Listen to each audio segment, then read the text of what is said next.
And what really blew my mind was the first 2 years that I, was Gillberg, I was the #1 wanted figure in Jack's Toys and never got it made. Why is that? I could not tell you. From what I understood, Goldberg had a little something in his contract, says I get nothing. No video games, no action figures, no shirts, no nothing. And I never did. Did you have that? Yeah, that is true. Well, that's kind of a little crazy though, because if Gillberg was that popular and that over, he should get his own stuff too. Yeah, I didn't understand it either. I thought for sure they were going to bring me in for his last match, but I guess they didn't want to overshadow him. Really? What did you think? That they were just going to have him beat you up, or did you think it was going to be like you both baby faces, or how did you? Yeah, I don't know. It could have been, I was pitching everything to him, man, but I was hoping it'd be something like, he was about to lose the match, and then his music played again, and I came out on stage, which caused, our boy to turn and look up at the stage, which left Goldberg wide open to let him turn around and spear him. Boom, 1, 2, 3. You know what I mean? And then I could tip my hat to him and walk off the stage. You know what I'm saying? Never say a word to him, never do nothing, but it would say, thanks. You know what I mean? Little respect nod there. Yeah, exactly. Have a good one. Good retirement. See you later. What's the relationship with you guys? Or is there ever a relationship? Were you friendly or no? He does not like me at all. Not at all. Why is that? He didn't understand. I guess he doesn't understand the business. You know what I mean? I'm actually not making fun of him. I'm making fun of his character. I'm not making fun of Bill Goldberg, even though his name is Bill Goldberg, I'm making fun of the character he played in wrestling. You know what I'm saying? When he goes home, you don't walk in black tights and boots. You know what I'm saying? Yep. And that's what I was doing. I was making fun of the character. But he never understood that. I heard many, many stories about how he wanted to rip my head off and everything. Oh, my God. Oh, yeah. But, when you think about it, that's not the first time that a guy's been, remember, obviously there was a fake Hogan, there was a fake Macho, I mean, there's a fake Hall, there's a fake Nash. And to be honest with you, the first night I was going out to do it, I was nervous as hell because Vince had stopped and talked to me, and he goes, "You ready for tonight?" I said, "Yes, sir, I'm ready," because it was nothing to me. You know what I mean? I did it on the independents, and I was like, "Yeah, no problem." And he goes, "Good, because I'm really counting on you." Oh, thanks for putting the weight of the world on me there, Mr. McMahon. I didn't say that to him, but you know what I'm saying? Right. Yep. So I'm sitting in the locker room and I'm worried to death, and Hunter came in. He goes, "Duane, you okay, brother?" I said, "Man," I told him what Vince did. And I said, "Nah, I'm all worried." He goes, "Because you're always happy, man, walking around the locker room cheery." He said, "You've been quiet as hell." I said, "Man, Vince did this, and now I'm worried to death." He goes, "Man, remember when I did The Rock and all that stuff, and X-Pac was doing all that, and Billy?" I said, "Yeah." He goes, "Brother, if you walk out, trip and fall and roll all the way down the damn ramp and jump up and go, they're going to think it's part of it, no matter what. They don't know what you do when you walk out there. You made up Gillberg. You do what you do." And I said, "Man, thank you, brother. Thank you." And everything, you know what I mean? I was fine after that. But yeah, I got Triple H thing for that, man. That's for sure.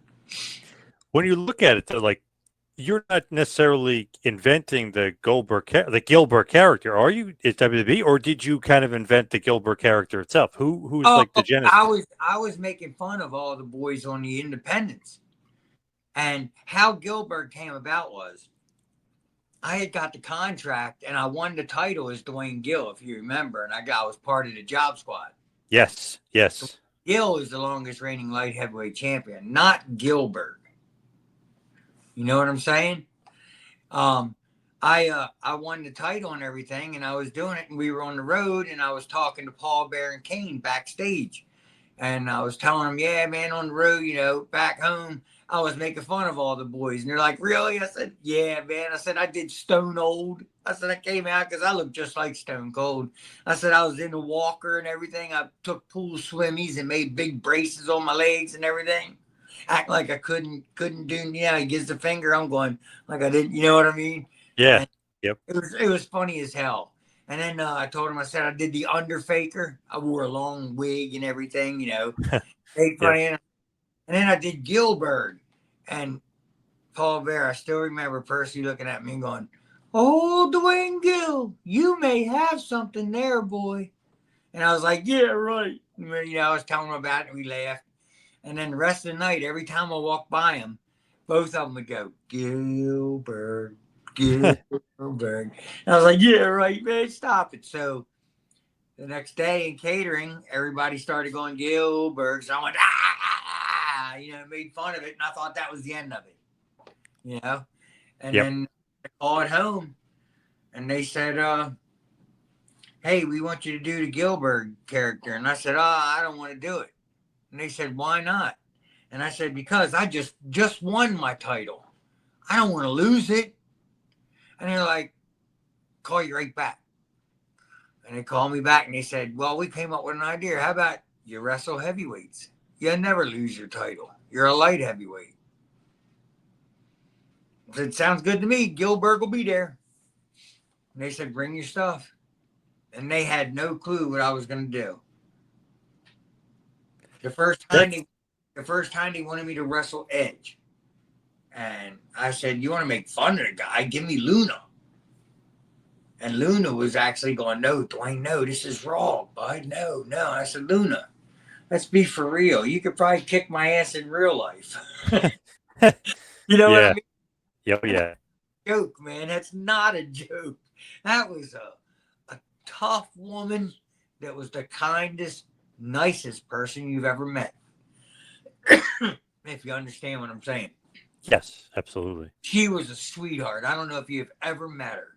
Luna was so kind and nice. I'm serious, as a person. I mean, I know she played a tough out there, but if you ever saw her backstage, you wouldn't know it was the same person. She was a great person. Mm-hmm. With Gillberg, though, you're kind of like the genesis. Does Goldberg know that you created it, though, at that point, or not until he sees it on TV? He don't know. I don't even think to this day he knows I created it. Wow. Okay. But so just heat for sake of heat. Monitor out and threw another one across the room. He was like, I'm going to kill this pig when I see him and everything. He was really mad when I did it. So he doesn't believe in imitation is the highest form of flattery. He doesn't believe in that. No. Mm-mm. And it is funny. It is funny though. Like it lives on. You know what I mean? The imitation lives on. No, he even when he first came back. Remember when he first came back and got the good run as the champ and everything, won the belt again. Yep. Well, we were doing just before he started. We were doing an autograph session, a big event up in New York.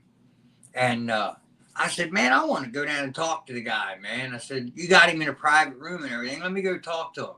I didn't realize the private room held 400 people, you know. And he was up on stage doing pictures and all. And they finally said, all right, said, come on down. So I went down and I walked up to him. When I did, he just grabbed me, pressed me over his head and everything.